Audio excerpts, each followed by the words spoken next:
আরে বসো বসো। তো তুমি কেমন মেকআপ করবে? আমাকে তো দেখতেই পারছো আমি কতটা কালো। তুমি আমাকে একটু ফর্সা করে দেবে গো। লোকে আমাকে অনেক কথা শোনায় আমার এই কালো রঙের জন্য। কিন্তু আমি তো স্কিন কালার চেঞ্জ করি না। তোমার যেটা কমপ্লেকশন, সেই কমপ্লেকশনটাকে মেনটেন করেই আমি তোমার বিউটিটাকে এনহান্স করে দেবো। ঠিক আছে, করো। জানো তো, আমার তো বিয়েই হচ্ছিল না।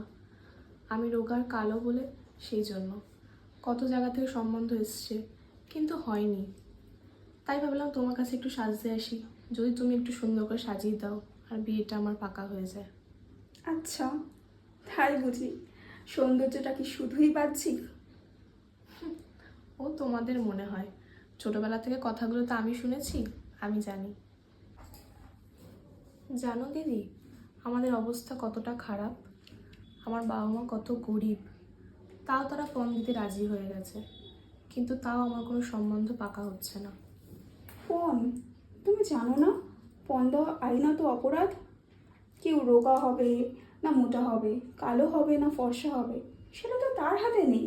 সেটা তো ভগবানের সৃষ্টি। তো বলো, তোমার কেমন লাগলো? খুব সুন্দর লাগছে দিদি।